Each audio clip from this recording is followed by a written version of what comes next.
Did you know that clutter can kill your creativity?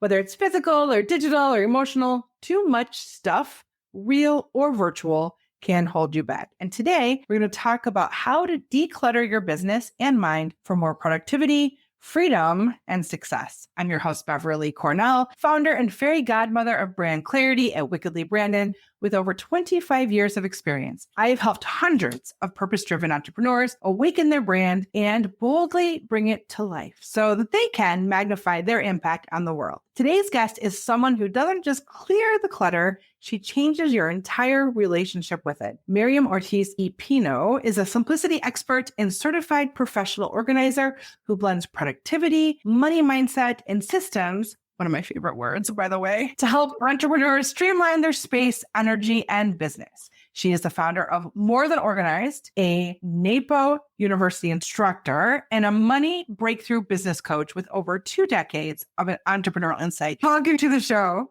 Thanks for having me. I'm excited to be here. I'm excited to have you. So let's start from the beginning. We always talk about the spark and started it all.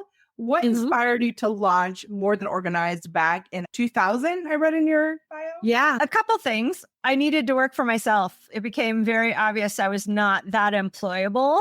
And I noticed all the things that were wrong and wanted to fix them. And that doesn't work great in the corporate environment. So I realized I needed to do my own thing. So I looked at what that might be and realized since I was a little kid, I had been helping all my friends and family get organized, or as I like to put it, get out the door so we wouldn't miss the previews at the movies. I was always the person waiting by the front door for everyone to get their act together so we could go do the thing that would be fun. So I become a systems nerd over the course of my life, fixing my own time management when I got busier and started working, to rearranging the office supplies at every job I was ever at. So it just seemed like the thing to do when I finally decided to do my own thing. And luckily, it's worked out really well. I really enjoy it. It has given me the opportunity to add in the pieces that are more specifically on productivity and money mindset and how it all connects together. It doesn't have to be all separate.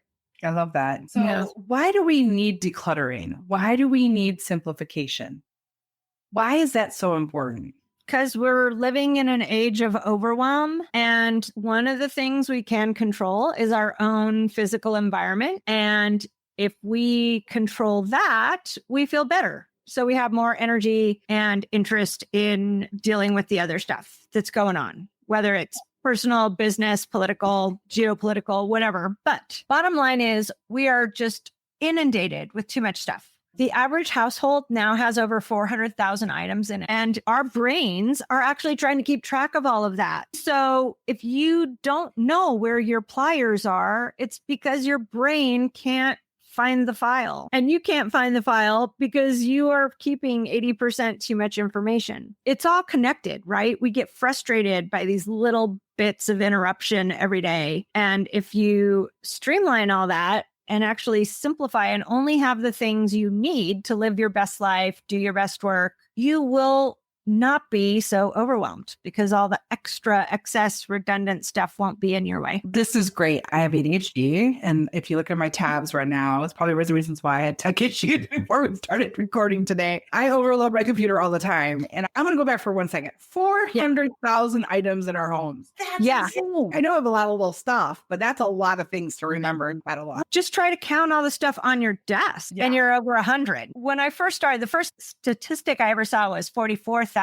But that was in 2002 or so. And it has only gotten, we were supposed to go paperless. We were supposed to have just what we need right when we need it, on demand, everything. And yet, what do? We hoard it all because it might not be available again, or I'll use it someday, or someone told me to get it, or someone gave it to me and I don't like it, but I don't want to hurt their feelings. There's all these excuses of why we have stuff instead of taking agency and creating the life we actually want to be living. When Marie Kondo came out, it was like, a revolution because it was like, does it bring me joy? No, get rid of it. I did a lot of that then, a lot of organizing, analyzing of things. And it was very freeing to do that. I feel like as a creative soul, specifically, when you remove some of the clutter, it allows us the freedom to think differently about our challenges, about how to talk about our businesses, about what lights us up. And I, as a systems nerd as well, I love processes and systems and simplification. And all the working that I do with my clients is really about creating systems that work for them so that they can free their mind up to do the thing they actually love to do. Because most of us get into business to do marketing. They do it to do organizing or to do taxes or to do whatever. When you free up your mind to do that, it's really important. I read something a long time ago that talked about how the president, who has so many decisions to make, we were talking about Obama at the time. The president has so many decisions to make. So he has 4 or 5 suits. That's it. And he doesn't even have to decide. He has red ties and blue ties and a white shirt and whatever. Less decision making, less strain on brain, so that he can make those bigger decisions that are far more important. And that's just one aspect of the president's life. Everything else is taken care of. Like he doesn't make any of those decisions. So you never get decision fatigue on like just life as opposed to like those big deals. So the more that you can do that with like your services, I'm imagining that allows business owners like myself to be able to make those better, bigger decisions to grow sale and all of that.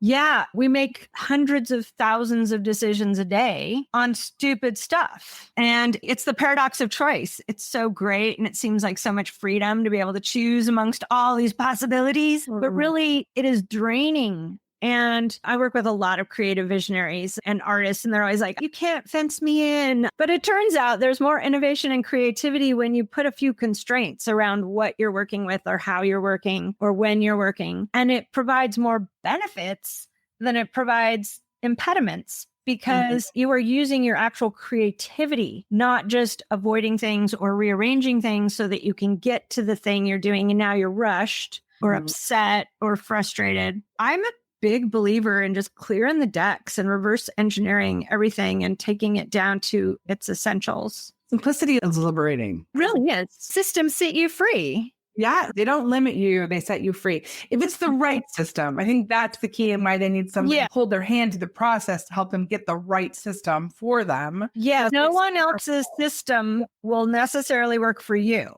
It's understanding the system and what you're trying to get it to do. And I find a lot of people, especially like in the world of planners and calendars and to-do list, project management stuff, they don't get in the habit of using it and then blame the tool. So they will then go look for another tool instead of realizing it's their process that's not working or the fact that they haven't given it enough time to become a habit.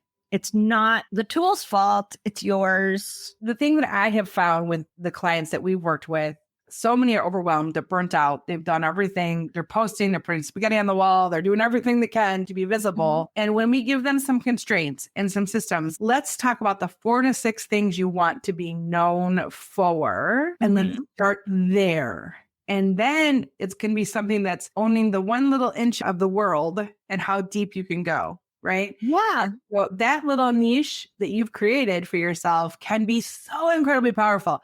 And I tell you, before, as a marketer, I wasn't always good at this because I helped everybody else and didn't help myself, which is common when you're in business for everyone else, like the cobbler's kids and have no shoes. Is when I started doing this for myself, I found marketing to be more fun again for myself. And that was like liberating for me. It was truly freeing. And now I have more ideas. I know what to do with myself. So that has helped me focus and have clarity in ways. It's an easy yes or no decision now because I know if it fits in those 4 to 6 buckets, then that's a yes. If it doesn't, then it's a hard no.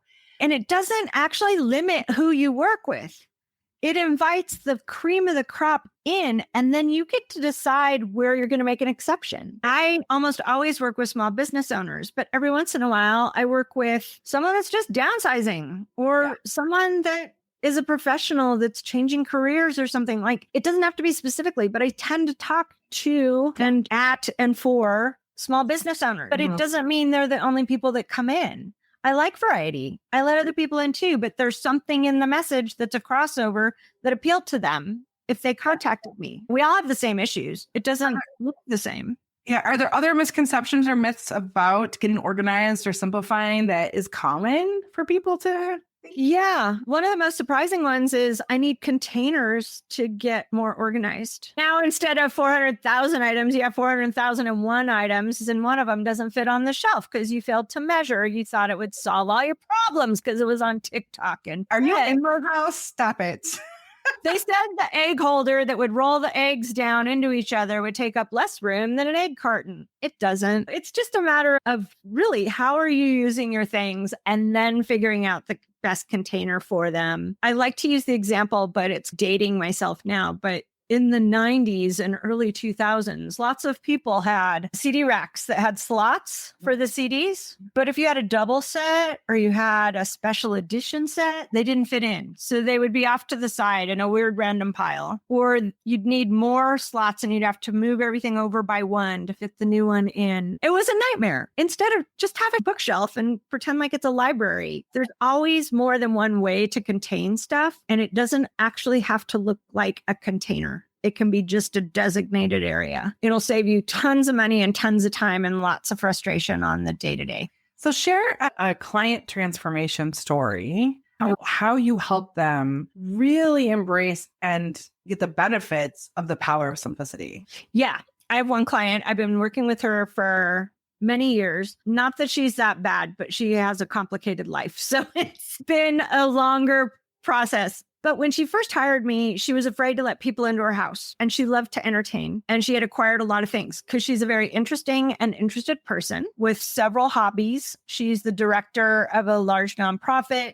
She has a full social life, etc. And things had gotten away from her. So when I first came in, it was like, okay, let's just clear out the guest room. She had a guest coming. Let's make sure that's presentable. And we did all that. And she couldn't believe I fit all the stuff she wanted to keep after that first round in the space she had because it had been all over the place. But she didn't really want to get rid of much. But as we went around the house and did each area, she found little bits of more time and of more space. And by the time we got to like the third or fourth room, I can't actually remember now which order we did two of the rooms, she was willing to let go of a lot more. She was seeing how having less made it easier to access the things in the other rooms. She realized she didn't have to leave it out because it was easier to put it away now. All those little bits add up. Now, I think it's been like 8 years I've been working with her. She has decided to retire. She is traveling more. She's entertaining. She is clearing the decks. She's dealing with family estates and family history stuff. She's getting back to her craft projects. And every time I go, she's, let's get rid of more. Let's get rid of more. It sometimes feels overwhelming and daunting, but it's incremental progress for exponential results. And her entire life and her outlook on the rest of her life has completely changed. That's amazing. So powerful. I sometimes will just do a drawer because I have 10 minutes. I'm waiting for something. I'll just do a drawer. And I feel so empowered after that one drawer that I want to continue. But with my ADHD, I have this, I'm going to organize. And I get everything out of the closet. And then I'm like, no, one drawer at a time, one drawer, one cabinet, one shelf, one pile at a time. That seems so easy in theory. Right. When I'm in a closet and I have all these clothes, right. That feels overwhelming. It's not one closet. It's one shelf of your closet. It's one section between brackets. It's really a little bit at a time. And I think what trips people up and gets them back overwhelmed is they're trying to do too much and they don't know what to do with the maybes. Yeah. So instead of continuing, they give up or they get frustrated or they leave it out and they're like, I'll know in a minute, whatever. But really the maybes need to be just set aside as its own category. And it can be left in the closet just to one side so that you are using your favorites, your yeses, and the no's are out of the way. And now 3 months later, you're going to get a shirt and you have all these maybes that you haven't even looked at. And you realize, oh, I need that one shirt. I'm so glad I kept it. And you move it into the yeses, or you go, I don't need any of these. I'm removing them. It's a reevaluation of the maybes. And there's a category called, I don't know where it belongs. So it's, yes, I need to keep it. I just don't know where it's going to live yet. And so you keep it in that category. Like You can use a bin, a basket, a box, or you can carry it around with you as you go through your house I need more information to figure the decision on this piece out. And then all of a sudden, 3 drawers later, you'll find the matching belt to that dress, or you'll find the piece of that furniture that you need to reattach, or like all those little bits that we left out to remind ourselves to take care of something that we didn't do. Yeah. So how does this relate to work? It's just saying the digital realm is just like the physical realm. So you've got a file on your desktop or in your Dropbox or Google Drive or whatever, but is it attached to anything else? We now rely so much on search, and search is so diluted because everything you do has the word, for me, it's simplicity, organizing, productivity. I can't find anything unless I subcategorize it myself. So I'm a big fan of still setting up some files and folders in your computer life, but also just open every file and glance at it. Do I still need this? Is this still relevant? This article I downloaded about mortgage rates in 2007, is it still relevant today? No, because we had 3 mortgage crises since then. But what's still relevant? And it's about weeding out, but having that process of how you use things. What's the workflow for the kinds of information? And the number one thing around work is you can't find the stuff you saved for that thing. So there's no system. And there's the redundancy of your lists. You have an idea, you don't know where to put it. So you write it on a list, and then 2 days later, you write it on a different list. And then 4 days later, you write it on yet another list. And it might be in your notes. It might be in your Evernote. It might be in your Dropbox. It might be in your Google Drive. It might be in your planner. It might be in your notebook. It might be in the other notebook or the 47 other ones in the corner. Because people love to start a new notebook for every new thing they do. My husband uses like the list everywhere, and that drives me crazy. But I only use my notes on my app or things that I need to do. Because I can put it there and then I share it with him if it's about the house or whatever. So he can see, this is what I'm thinking for the weekend or whatever. And he has handwritten notes of her. I'm like, it's 2025, babe. Like, you can consolidate all those into one list, and you can like mark it and click it, and it crosses it off for you. It's amazing. He's old school. He loves a paper list. I do too, but there's a reason for it. And it's not bad. It's just, does he have all his lists in one place, or are they still all over the place? Actually, writing, the physical act of writing something down helps your brain remember it, because it is appealing to all of your senses. You are seeing it appear. You are feeling it appear. You are smelling the ink or the graphite. You are hearing it appear on the paper. Like, it actually involves all 5 senses. Whereas typing, you don't really smell it, may or may not feel it, and it may or may not autocorrect. So it's not even what you intended to write. There's a few problems with keeping it digitally. I'm a big fan of taking the notes by hand, and then I transfer the things to their correct places in my digital realm as needed. I ran a notebook that I do like to write in, especially in meetings like when we were talked about today and the question you had. But I do have a project management system that most everything exists in, that is like for the stuff that I just cannot let drop off. It has to have a due date and accountability and all those things. But it is finding the system that works for you. But you have to use it. Like you said, a lot of these programs do so much. It's almost a little overwhelming just in like the ideas of how extensive and how many apps go into the program on the process of making the system work for us. And I love that that's something you've championed, because that is something that's so important. You've been in business for 20 years. I've been in business for 13 years. Business changes too. And the tool needs to change. What's one part of your business that has evolved the most, do you think? And what's pushed you to make those changes? Hey, I know you're listening today because you're ready to take your business and your brand to the next level. But if you're being honest with yourself, maybe even feeling a little bit lost, but you've got this big vision and you know that you're meant to make a bigger impact. But sometimes it's so hard to know where to start and which direction to take. Does that sound familiar? You're not alone. So many purpose-driven entrepreneurs feel the exact same way as you. That's why I created the Clarity Quiz, a simple tool that helps you get to the heart of what's holding you back and shows you where you need to focus next. No more second guessing, no more spinning the wheels, just clear, actionable insights that give you the confidence to move forward, that next best step. Taking the quiz will give you a deeper understanding of your brand's true potential and what's standing in your way. And the best part, it only takes like 3 minutes, but the results, they could transform the way you approach your business and brand forever. So if you're ready to stop feeling overwhelmed and you want to start showing up with purpose and clarity, go to wickedlybranded.com and take the quiz now.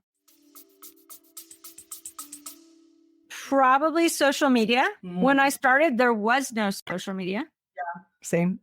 That's not entirely true. There was MySpace, if you want to go back in the day. I've been in business since there were still bulletin boards and forums. But that's the thing that changes the most. Every day it changes. So another point you said about your clients getting overwhelmed with all the social media stuff. And by the time you learn that you should be doing something, that trend is already over. And so figuring out your voice, your method of communication is so important. And I'm a case study for that. I spent years chasing the trends and following what people said, and it never sounded like me. It didn't do anything for me. And I kept trying to be more authentic and more me. And a year ago, I suddenly realized I can't if I'm following the trends and I'm listening to everybody else. And I stopped and I started talking straight talk like this.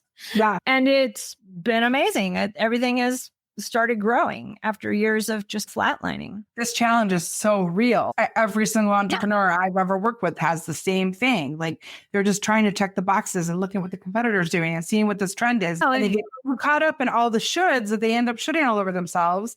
And they don't actually do what's good for them or that feels right to them or is actually them. And in their words and their voice and in their purpose and their why, it all gets muddled. And then your poor clients don't even know who you are because you're so muddy. That clarity is so important. I'm here to tell you that as a professional organizer, a certified one at that, I would never, ever tell you what you should or shouldn't buy on Amazon this week. Not once. All those AI things. It's like the 8 secrets to this, the 6 keys to that, the 12 tips professional organizers think you need, all those things. It's all AI. Doesn't sound like anyone. No, for sure. So these are the big questions all about confidence. And I think when you have simplicity and you have that liberation of less overwhelm, what does confidence look like to an organizer? And is there a moment where you realize you were truly showing up? Yes. And yes. So for me, it looks like actually saying this stuff out loud that I think in my head and having people resonate with it. That was really powerful. And then this year I went to the NAPO conference, which that's the National Association of Productivity and Organizing Professionals, for those of you that were wondering. It was the first time I had a bunch of newish organizers know who I was and want to hang out and ask me questions. And I felt like I was the old guard and things are changing, but they were asking for my input. And that's when I knew I really know my stuff and I feel good about it and I'm ready to give back. Confidence in your words and confidence in your authority because you've been around the block, right? Yes, I love that. So you've built a business around streamlining. How does that show up in your marketing? Overall, I leverage everything. I write a blog post. It has to have 10 other ways I can use it. And I use Meet Edgar as a posting tool. So I have these libraries of stuff that just rotate through my content. It allows me to have a baseline and then I can layer in special events or things that come up in the news or whatever. But yeah, just finally pulling it all together and saying, no, all of these things feed into this category. The content buckets. Yes. Yeah. We literally just did this last week. I can't remember how many we started with. Over the years, it ballooned a little bit. And this was like, oh, this is a new category. We cleaned it up. We are down to, I think it's 7 categories plus the launches. So each of the launches has its own category that just gets turned on and off. But the rest of it had been like 18 or 19 categories. And we just streamlined it down to 7. So this is a containers, like this is the virtual container of marketing. So for us, it's clarity, awakening your brand magic. That's a content bucket. For us, it's activating your brand and what that looks like, confidence in your brand and visibility and what that looks like. So we have these buckets that we live within and it's an invisible container, but that container can contain every single blog post that you ever write about that particular thing. And the way we see this, that repurposing, I love the repurpose, is that you can write the blog post. From the blog post could be an email, or from the blog post, you can create 10 social media posts. From the social media post, you could create a video. From the video, you could create, like, all of these things can happen, right? But at the end of it, these content buckets, these 6, you say 7, I say 4 to 6, because I want to keep it simpler for my clients. These 4 to 6 content buckets can then become chapters in a book. They can become these much bigger pieces of content that you can leverage. They could become a major infographic. One bucket could become a white paper. Like you have so many ways that you can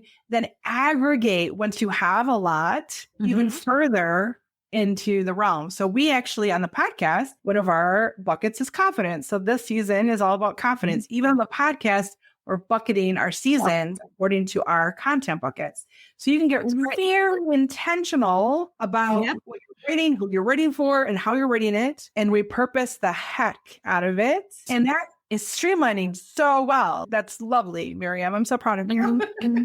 Yeah. And technically I have 5 topic buckets. Okay. And I have tons of content, y'all. I've been doing this for 25 years. So there's a lot. And a lot of my stuff crosses over because I talk about the connections a lot. So my 5 topic buckets are interspersed with my 7 categories. And the 7 categories basically now correspond to a day of the week. This is what I post on Mondays. This is the bucket I post on this day. This is the bucket I post on that day. That kind of thing. Just because I tried just doing the topics for a while and it seemed to confuse people. They didn't see the connections anymore. So I went back to, well, we got to talk about the connections and how to do that and still maintain the topics. I love it. We use a social media matrix. Testimonials go here. This goes here. We do like 80% is more informational, educational, 20% is more business focused. Like we have this whole magic formula we use to pull from your different posts and things like that. It can get a little bit formulaic, but once you have your content and it's you and authentic, it's easier to put it in the formula to make it work. Yeah, it is. Yeah, there was a lot of trial and error how to make that all come together. But yeah, finally did it. We should have met earlier because I could have totally helped you with that. So what is the hardest thing about marketing for you?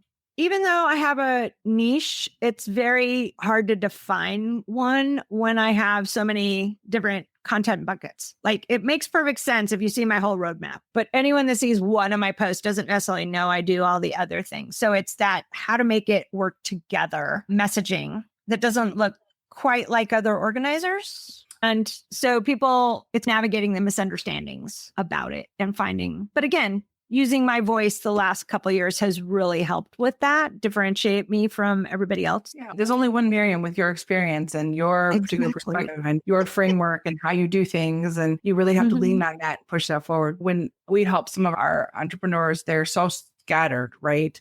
And they don't know that and when you have strategy and you have clarity, then you have confidence because you're clear. You can say the thing because you're clear. And that momentum in the process. And that all starts with really understanding your voice and who you are and your purpose and your why. We have this 90-minute deep dive. I actually joke I'm like part marketing therapist, part brand clarity fairy godmother, because I really do lean into where have you been? Where are you now? Where do you want to go? What's the challenges? What is holding you back? Where are you struggling the most? Because there's usually something really good about in those moments. I moved 28 times, Miriam. I'm a military wife.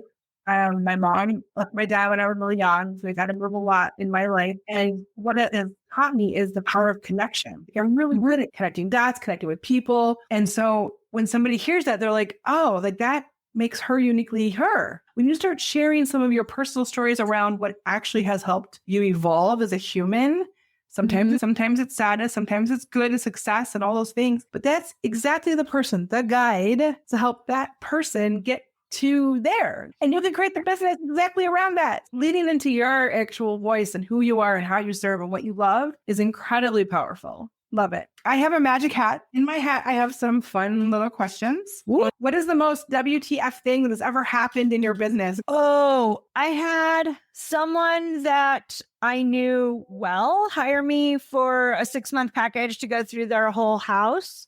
And I got there, and on day 3, she was threatening to take me to court because I had failed to take away 1 box of glasses off the counter because I thought she had put it in my car when we were loading up my car. And she's calling me before I'm moving back home. And she's like, you suck. You're terrible. I'm like, hang on. Over 1 box of glasses? Crazy. Yeah, what is happening? And this was someone I knew. So it was even more surprising. I think that allowed me to really figure out how to deal with people's triggers and emotional states and make sure I left on more of an understanding. So it improved my clients' sessions tremendously. But it was a very WTF moment for me. What? Where is this coming from? I don't understand. What fear have you had to overcome to grow your business? To be honest, it was putting myself out there in social media. Not that I'm afraid to talk or any of that, but I have had a couple stalker adjacent situations in my life. And so being out there, I'm not afraid to talk my truth, but it also puts me out there in the public a lot more. And so luckily that has not come to pass. That was a worry that hasn't happened in that form, but it gave me pause in the beginning for sure. What's been the hardest part about being an entrepreneur? Inconsistent income comes up, it goes down, you make plans, it's not there, it comes back. Like it's all fine. And it's always been quite enough to support me. But it's like sometimes my ideas get bigger than my bank account and then I have to wait for it to catch up. Yeah, you're not alone. What core values guide your business decisions and interactions with your customers? Oh, fulfillment for me and my clients, joy, because why shouldn't work be fun? Yes. And wisdom. And it's because I feel wisdom comes from experience and you have to go through it to get it. Okay, I have a magic wand. I do too. Mine is a little slow. It's been under the air conditioning. So the magic wand actually helps us travel through time. And when I wave it, we're going to go back to the Miriam who graduated from high school. Okay. And I would love for you to give her a piece of advice that you wish you knew sooner that would have helped you in your business. You are enough. Yes. What would she say about you now, that 18-year-old Miriam? She'd be like, what took you so long? It's interesting to think about it that way. Yeah. So if I wave the one and we go in the future and we look at like how many decades, I always say this, like far in the future, what do you want to be your most significant legacy and impact? If someone were to give your eulogy, what would you want them to say about your work and how you've impacted the world? I helped people enjoy their lives. It's such a good one. Like I want people to have more joy and contentment. So we're going to wave us back to the present that we are here back 2025. For those people who are tuning in today, those small business owners, the people who are wanting to be an entrepreneur, what is one tip that you would give them that they're trying to build more confidence in what they do, how they talk, what their office is, what their work is like, related to organizing and simplicity for sure, Miriam? What is one thing they could try to do to build more confidence in how they show up and run their business? Yeah, there's a lot of things, but I think the most empowering thing is to actually know your numbers. So many people go into the business thing with, I just want to help people, or I make decisions in the moment or whatever, but there's actual strategy involved in success and knowing your numbers, not every bank balance down to the penny, although that's helpful, but what is your be well number? How much do you need to be making to enjoy your life? And then work towards that, not, oh, I have enough. I think especially women do a lot of that. Oh, I just need a little extra. I'm just contributing a little. Why not play bigger and get a bunch? Or the other way around, I need a bunch to maintain this lifestyle that I don't even like. So just get really clear on what your be well number is and not just to pay for the weird self-care stuff that isn't actually self-care, but just purchasing. We're very consumerism society, right? Just to get more stuff, acquire more stuff, show up more stuff, have more stuff. There's something to be said about that for sure. It's so much more sustainable if you just have the stuff that helps you feel good.